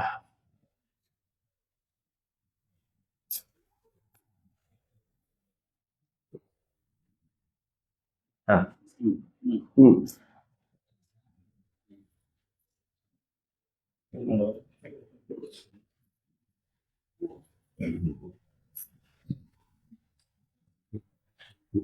आगे चलिए, आगे हाँ, जोर से बोलिए तो मैं दोहरा देता हूँ। ओके, नमस्कार। मेरा प्रश्न ये है कि एक ही माँ बाप का 2 बच्चे होते हैं, उनका नेचर में कुछ प्रभाव होते हैं इनका बिहेवियर में, केवल वेस्ट में ओके, देखा है 2 बच्चे एक ही माँ बाप का, लेकिन उनमें तो अंतर होता है, सही बात है। इसमें ये एक सही बात है। प्रश्न ये है कि एक माता पिता के 2 बच्चे हैं और दोनों में बहुत बड़ा अंतर होता है, बराबर, बहुत फर्क होता है दोनों में, बराबर है। तो वो एक ही माता पिता है, तो दोनों में फर्क क्यों है? तो परवरिशी कारण है कि दोनों को एक तरह की है, तो भी दोनों के अंतर अलग अलग, दोनों के फर्क है। तो हमारे यहाँ ये बताया है आयुर्वेद में कि एक समय पर जन्मे हुए 2 जुड़वे बच्चे, ट्विंस, उसके भी रोग अलग अलग होंगे, स्वभाव अलग अलग होंगे, बहुत कुछ, ये तो जन्मे साथ में है। क्यों? क्योंकि आयुर्वेद में बताया गया है कि जब व्यक्ति आता है तो उसके ऊपर 6 भाव प्रभावित होते हैं, उससे ही उसकी उत्पत्ति होती है। 6 भाव को लेकर वो आता है। कौन से 6 भाव है वो? एक आत्मज, आत्मा को खुद लेकर आता है। सत्वज, आत्मा के साथ वो क्या लाता है? मन को। आत्मज सत्वज, बराबर है। खुद का आत्मज और सत्वज दोनों लेकर आया हो। मन खुद का है, आत्मा खुद का है, बराबर है, 2 खुद का है। यहां पर आया तो 2 भाव और उसने लिया, मातृज और पितृज। कितने हो गए? 4। आत्मज सत्वज लेकर आया, मातृज पितृज यहां पर आया तो हो गया। अब 2 भाव और है, रसज और सात्म्यज। माता पिता जो आहार लेते हैं उससे उसमें एक भाव डेवलप होता है, रसज। और माता पिता जो क्रियाएं करते हैं देखते हैं, बोलते हैं, खाते हैं, बैठते हैं, उठते हैं, संवाद करते हैं, उससे एक बार उसका और डेवलप होता है, जिसको हम आदतें कहते हैं, बराबर, उसको कहते हैं सात्म्यज, बराबर। ये 6 भाव आयुर्वेद में बताए हैं गर्भ के लिए, बराबर। गर्भ जनन ये 6 भाव है, ये 6 भाव ये परवरिश में है। तो आपको माता पिता के समान भाव है, लेकिन और 4 में फर्क हो जाएगा। उस समय पहले के टाइम पर कुछ और खाया होगा, दूसरे के टाइम पर और कुछ खाया होगा। पहले के काल पर कुछ पिक्चर देखे होंगे, दूसरे में प्रवचन सुने होंगे। तो वो भी बहुत मायने रखता है कि उस टाइम आप क्या करते हो गर्भ के काल पर। दूसरा, परवरिश के टाइम पर भी फर्क होता है थोड़ा। तो ये 6 भाव के कोमल है। ये 6 भाव में आत्मज और सत्वज और आत्मज तो दोनों अपने अपने हैं। एक है वो तुरंत मनुष्य बना है, और एक मनुष्य बनता बनता बनता बनता आया है। 2 भाई के बीच में 5 साल का नहीं, 5 जन्म का डिफरेंस हो सकता है। एक तुरंत का मनुष्य होगा तो उतनी ऊंची बातें नहीं समझ पाएगा, और एक सूची नाम श्रीमतांग है योग भ्रष्टो विजायते, ऐसा कह के तत्र तम बुद्धि संयोगम लभते पौर्वदेहिकम, बराबर। ऐसा कोई होगा तो वो अलग होगा। फिर तत्रतम बुद्धि संयोगम लभते पौर्वदेहिकम वाला होगा तो एसी में बैठा होगा, यूनिवर्सिटी में पीएचडी लिख रहा होगा, यतते च ततो भूय संसिद्धो कुरुनंदना, और फिर वो और आगे होगा। एक को मिल गया बुद्धि, बैठ गया, और एक को मिला और भी यतते च ततो और परिश्रम में लग जाता है, वो तो और अच्छा है। तो ऐसे अलग अलग कैटेगरी से हमारे यहाँ माना है कि बच्चे की शुरुआत जन्म से नहीं है, जन्म एक पड़ाव है, और प्रोसेस तो सालों की है, जन्माराव की। और इसी के कारण हम यहाँ पर डिफ्रेंशिएट करते हैं, और ये बहुत अच्छा प्रश्न है, क्योंकि इसी के कारण सीधा दाखला लिया और सीधा शिक्षण चालू किया ऐसा हमारे यहाँ नहीं है। क्योंकि पहले वो जानना होता है कि वो क्या सीख कर आया है। पहला टीचर का रोल क्या होता है? ऑब्जर्वेशन। पहले वो देखना है कि वो क्या सीख कर आया है। क्रिश्चियनिटी में, मोमेडियन में वो नहीं है, वो 0 से स्टार्ट करता है, क्योंकि पुनर्जन्म तो है नहीं, तो 0 से स्टार्ट करता है। हमारे यहाँ 0 से स्टार्ट नहीं करता है, हमारे यहाँ कुछ सीख कर आता है। और वो जानना बहुत महत्व का है कि वो क्या सीख कर आया है। वो हमने जान लिया कि उसको न्याय दे पाएंगे, वो जाना ही नहीं, तब तक तो हम अपना ही बता रहे हैं उसको। तो ये परवरिश एक होने के कारण भी ये 6 भाव में कहीं ना कहीं डिफरेंस होता है। इसके कारण दोनों भाई होते हुए भी दोनों के नेचर इतने डिफरेंस होते हैं, इतने अलग अलग होते हैं कि हम कल्पना नहीं कर सकते कि दोनों भाई और दोनों में इतना बड़ा अंतर, और दोनों संबंधित नहीं है तो भी दो व्यक्तित्व का व्यक्तित्व इतना पास पास का होता है कि हम देखते हैं हम उसी से कितना सिमिलर है। तो वो यहाँ का संबंध नहीं होता है, वो कहीं और का संबंध होता है। इसके लिए किसी को देखकर हम तुरंत प्रभावित होते हैं, और किसी को 10 सालों से देखते हैं प्रभावित ही नहीं होते हैं। क्यों ऐसा होता है? क्योंकि वो यहाँ का नहीं होता है, वो पहले का होता है। उसके लिए अभी एक साइंस में फ्रीक्वेंसी का साइंस आया है। आप कोई 2 अच्छे आदमी भी दोनों को पटेगा ऐसा जरूरी नहीं, क्योंकि दोनों की फ्रीक्वेंसी मैच नहीं हो, और दोनों की फ्रीक्वेंसी मैच हो गई तो एक दुर्जन एक सज्जन है तो भी पट जाएगा जी। और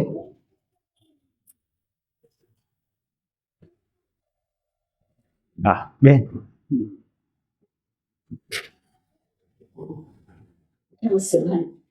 how to read the psychology of our kids? Right now, it is easier because they are smaller. So when they grow up, how to read their psychology? Okay, उसी के लिए कुछ आयाम है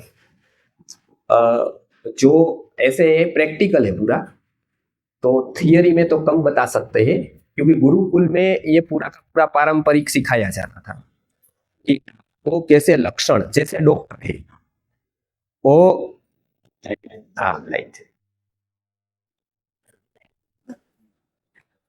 उनका प्रश्न ये है कि कैसे हम उसको देख सकते हैं, साइकोलॉजी को कैसे हम उसको मतलब उसको कैसे पता चलेंगे हम कि भाई क्या स्तर है, कैसे कैसे पूरा साइंस कैसे समझ में आएगा। तो जैसे डॉक्टर है वो लक्षण देखता है। उसको क्या पढ़ाया जाता है? रोग नहीं, रोग के लक्षण, सिम्टम्स। क्योंकि सिम्टम्स बाहर है, रोग अंदर है। सिम्टम्स कहां है? आउटसाइड है। और रोग कहां है? अंदर है। तो डॉक्टर को क्या पढ़ाया जाता है कि ये देखो, ये हुआ तो ये बुखार है, ऐसे ऐसे ऐसे सिम्टम्स आए तो ये टाइफॉइड है, ऐसे ऐसे सिम्टम्स आए तो ये मलेरिया है, ऐसे ऐसे सिम्टम्स आए तो ये टीबी है। यही है। साइकोलॉजी का भी सेम ऐसा है। मानस पूरा अंदर है और उसके सिम्टम्स पूरे बाहर है।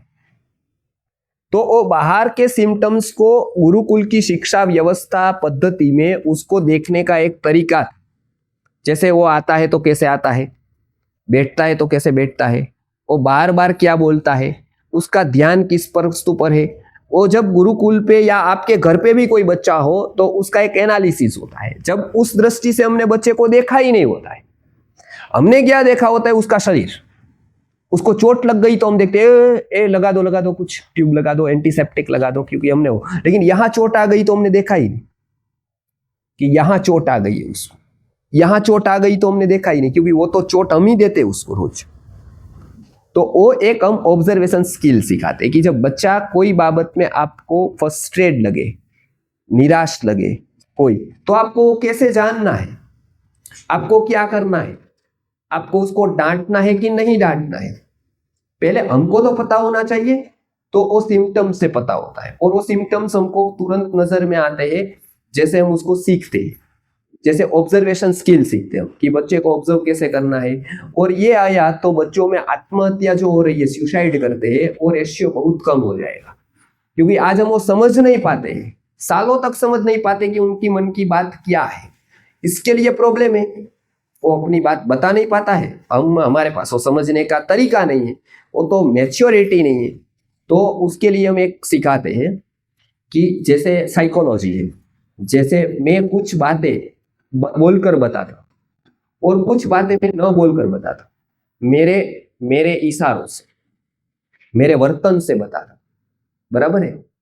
बराबर है। जैसे मैंने वर्तन कुछ किया, आपको अच्छा नहीं लगा, मैं आपके घर आया तो आपने बताया नहीं मुझे अच्छा नहीं लगा, लेकिन आपने तो भी बता दिया, कपड़ा फेंक दिया, बराबर आवाजें करने लगी, आप, मुझे पता लगा कि मैं गया वो उसको अच्छा नहीं लगा। तो मैच्योरिटी होगी तो मैं दूसरी बार नहीं जाऊंगा। बराबर? आपने क्या किया, आपने, मुझे लगा कि आपको कोई तकलीफ हो रही है, बराबर है, तो वो पता चल जाता है या आपका भाव कितना है। उसी तरह से बच्चों में जो एक्टिविटीज करते हैं, बोलते हैं, खास करके बोलना, बराबर है, खास करके बातें करना, खास करके वो उसका कुछ भी बातों में रिएक्शन आना, वो सारी बातों को आप लेकर आप पता कर सकते हैं कि आप पे बच्चों में दोष कौन से हो। और उसके लिए एक हम सीट भरवाते हैं कि आपके बच्चों को दोष आपको पता होने चाहिए, तो दोष को निकालना है। देखो, जब हम फसल में, खेत में फसल उगाते हैं, पता है खेत देखा है किसी ने इसमें से? बेंगलुरु में तो नहीं होगा खेत, बाहर होगा, बराबर? तो खेत में फसल उगाते हैं तो उसके साथ क्या होता है? ग्रास होता है, पता है ना आपको? तो एक हम पानी देते हैं ना, वो ग्रास ले लेता है, तो ग्रास बड़ा हो जाता है, फसल ऐसी होती है। तो किसान क्या करता है? किसको काटता है? ग्रास को काट देता है, बराबर है, क्योंकि वो पानी ले रहा था, न्यूट्रिशन वो ले रहा था। चाहिए किसको? मूंगफली को चाहिए या फसल को चाहिए, बराबर है। बच्चों में क्या होता है? कोई दोष होते हैं, बराबर है, आलस्य है, बराबर है, ये सारे दोष है उसके, बराबर है, जिद है, गुस्सा है, फ्रस्ट्रेशन है, ये सारे दोष है उसके। अब ये दोष ऐसे ही रहेंगे ना, उसकी एनर्जी को खाते रहेंगे। अब उसको हम सफाई नहीं करते हैं, हम कहते हैं कि जाओ अच्छा संस्कार केंद्र में जाओ, अच्छा सीख कर आओ, वेद पढ़ो, उपनिषद पढ़ो, कथाएं पढ़ो, वो पुस्तक पढ़ो, उसका वो देखो। अच्छी फसल तो डालते हैं, उसको ग्रास को नहीं निकालते, तो क्या होगा? वो दोष उसके रहेंगे। तो उसके लिए हम क्या समझाते हैं? पहला ऑब्जर्वेशन, दोष कितने हैं, कौन से वो पता होना चाहिए कि मेरे बेटे में ये दोष है, वो सही तरह, वो समय पर नहीं उठता है, समय पर काम नहीं करता है, कमिटमेंट देता है पूरा नहीं करता है, कुछ भी हम दोष है तो लिख लेना है उसको। हम क्या करते हैं पता है? गुरुकुल का एक आवेदन पत्र निकालते हैं, बराबर, बच्चों के लिए, जिसको एडमिशन लेना है उसके लिए। और उसमें एक लिखते हैं आपके बच्चों में कोई दोष है तो लिखिए, तो इससे हमको बच्चा नहीं माता पिता पता चलता। परीक्षा ये कॉलम किसके लिए रखी है पता है आपको? साइकोलॉजी। ये कॉलम हमने माता पिता के लिए रखी कि माता पिता कितने योग्य है इसके, बराबर है। तो माता पिता भी योग्य होने चाहिए, मातृवान पितृवान आचार्यवान वेद, पता है ना। तो माता पिता के लिए कॉलम रखिए। क्या कॉलम रखिए? आपके बेटे में या बेटी में कोई दोष है तो बताइए। इतना सारे अक्षर से लिखते।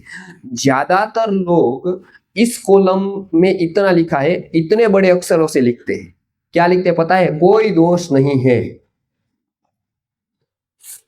हमने इतने अक्षरों में कॉलम लिखी कि कोई दोष है तो बताइए, उसने इतने अक्षरों में आंसर दिया कोई दोष नहीं है। तो हम उसको मेल करते हैं। तो आपको आने की यहाँ जरूरत नहीं है गुरुकुल में, आपके पास गुरुजी आए। क्योंकि क्या होना चाहिए, दोष बिना के व्यक्ति के पास दोष वाला जाना चाहिए।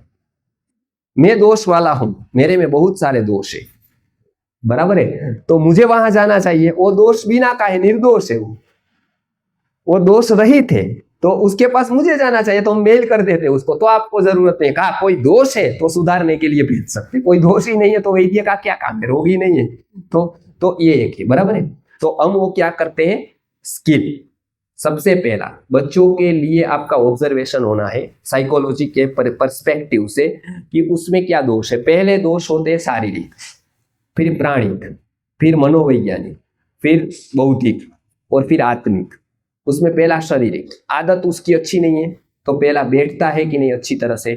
कोई बच्चा है वो हमारे पास इंटरव्यू देने के लिए आ जाते हैं, ऐसे बैठते, बराबर है, तो वहां 10 मार्क उसके कट हो गए, क्योंकि उसको कैसे बैठना है वो सिखाया नहीं, पहला ही उसको सेंस नहीं है। दूसरा, चप्पल एक इधर डालेगा एक उधर निकाल कर आएगा, तो हम कहते हैं चप्पल ठीक से आदत नहीं है, वो उसको पूरा, उसको तो बनाना है बहुत अच्छा, लेकिन कोई और बनाए, में उसको बड़ा बनाना है लेकिन कोई और बनाए उसको। तो क्या है, शारीरिक आदत है। क्या? चप्पल ठीक से निकालना, स्नान व्यवस्थित करना, दंत मंजन व्यवस्थित करना, वस्तुएं ठीक से रखना, ठीक से बैठना, ठीक से उठना, बड़ा है तो प्रणाम करना, ये सारी चीजें मैनर्स है, वो शारीरिक स्तर की है।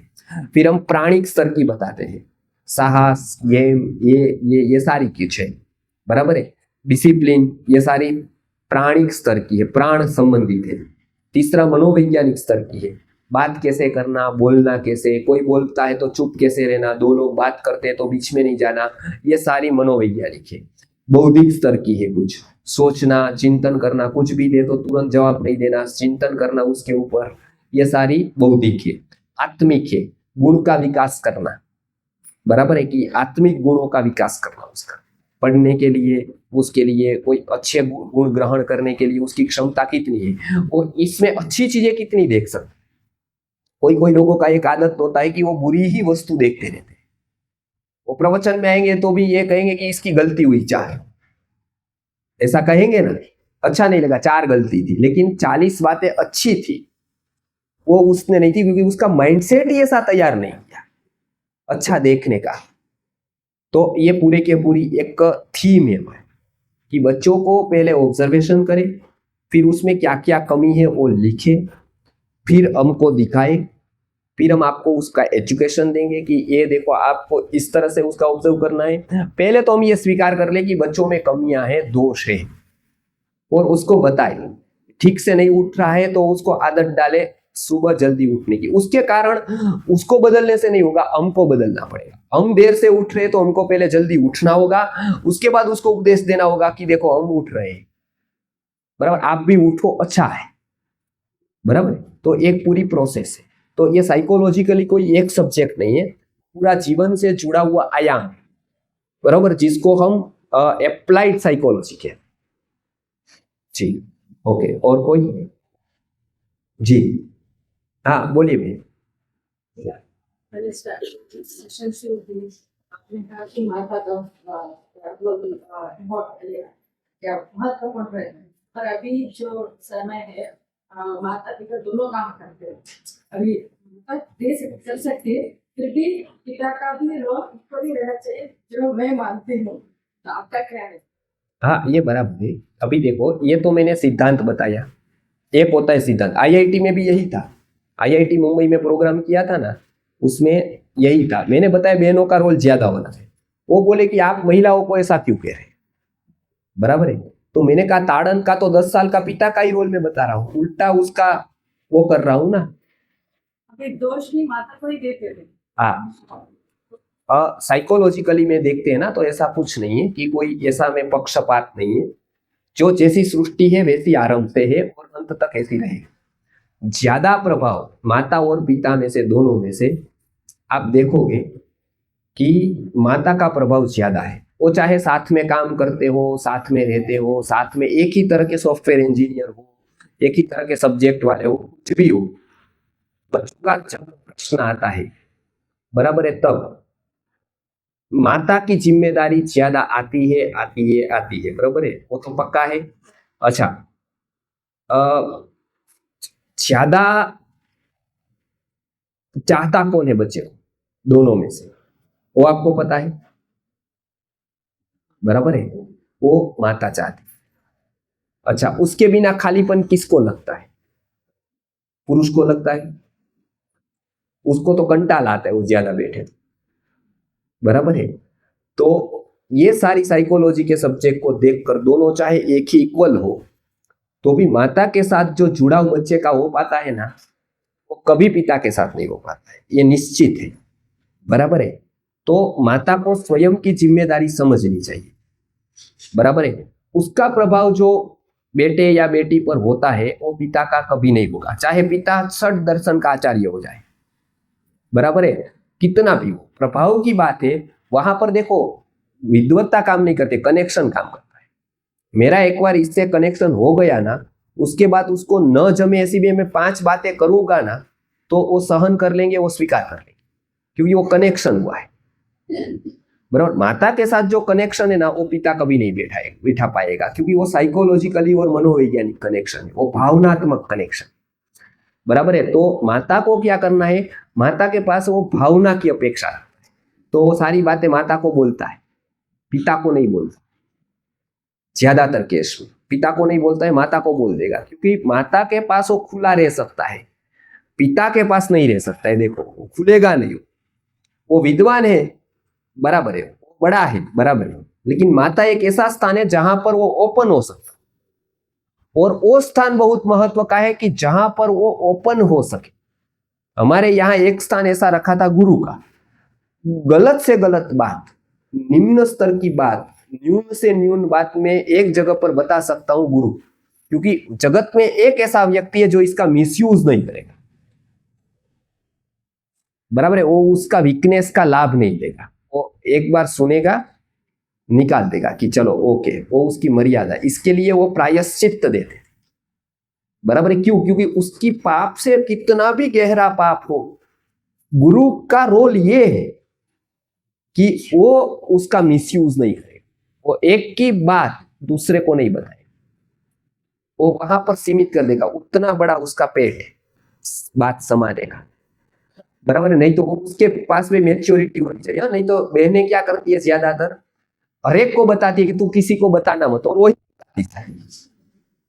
कि देखो ये मैं तुझे ही बता रही हूं और किसी को नहीं बताया है, तू किसी को मत बताना, ऐसा कह के वो 10 लोगों को बता दी, बराबर है। तो क्या है कि वो बात रखने की जो मैच्योरिटी है ना, वो बहुत लोगों में नहीं होती। वो तुरंत किसी का आया अवसर कि बस तुझे कुछ पता है, नहीं उसका तो ऐसा हो गया, बराबर है। और तुझे इतनी बड़ी खबर विश्व की और तुझे पता नहीं है, मतलब तो कि नहीं, तो कि उसके साथ अफेयर हो गया, इसका इसके साथ क्या हो रहा है देखा, तुझे पता नहीं है। बोले नहीं तो तू जगत के बड़े सत्य से अनजान रह गई। तो ये क्या होगा, मैच्योरिटी है ना, ऐसा है ना समाज में, ऐसा मैं बात तो काल्पनिक नहीं कर रहा हूं, ऐसा है। तो बच्चे का एक खुलने का स्थान है ना वो माता। तो जिम्मेदारी भी सबसे ज्यादा किसकी है, सांत्वना आश्वासन जो माँ दे सकती है ना, वो पिता कभी भी नहीं दे सकता है, क्योंकि वो बोलता ही नहीं कुछ। आप समझ गए ना, उसके लिए कुछ उसको सांत्वना आश्वासन के लिए चाहिए, वो माता है। तो माता का रोल 100 पिता पूरा नहीं कर सकता। इसके लिए हमारे यहां बताया कि क्या है, सहस्रंतु पितृन माता गौरवेण अतिरिच्यते, यह है ना। ये उसकी बरोबरी नहीं है, क्योंकि उसका एक लगाव है, उसका एक कनेक्शन इसके लिए, तो उसकी जिम्मेदारी तो ही पुरुष की भी है, इक्वली काम करे, लेकिन हम दोनों का ऐसा बंटवारा न करें। नहीं सब माता ही करते हैं, पिता मेरा कुछ जिम्मेदार नहीं है, उसका है, माता का है, माता ही करे, मैं अपने आप रहूंगा। नहीं ऐसा तो हाँ नहीं नहीं नहीं नहीं ऐसा तो बिल्कुल नहीं। देखिए तब तो वो रोल ही नहीं, तब तो ऐसा है तो बच्चा करना ही नहीं बेस्ट। तब क्या करना है, पार्टनरशिप करके फ्रिज लाना है, टीवी लाना है, रोबोट लाना है, उसमें पार्टनरशिप चलेगी कि भाई तेरा हिसाब 25% का है, तू 25% शेयर तेरा है तो तुझे 3 घंटा देना, मेरा 75% कंपनी में है तो मैं इतना दूंगा। तब रोबोट लाना है या टीवी या फ्रिज ऐसा कुछ लाना है या कंपनी, बच्चा नहीं करना है। बच्चा में तो गणित है ही नहीं, हिसाब है ही नहीं। जब संबंध की शुरुआत होती है ना, कब होती है, जब हिसाब किताब पूर्ण होता है। जब ऐसा होता है तब की स्थिति ये है, ऐसा होता है तो योग्य ही नहीं है पिता के, कि सारा कुछ तू कर, बराबर है, और मेरा कुछ है नहीं, तो अब तो वो पिता ही, तब तो उसको या तो हिमालय में चले जाना चाहिए या तो फिर वहां चले जाना, उसके लिए गृहस्थ आश्रम है ही नहीं, बराबर।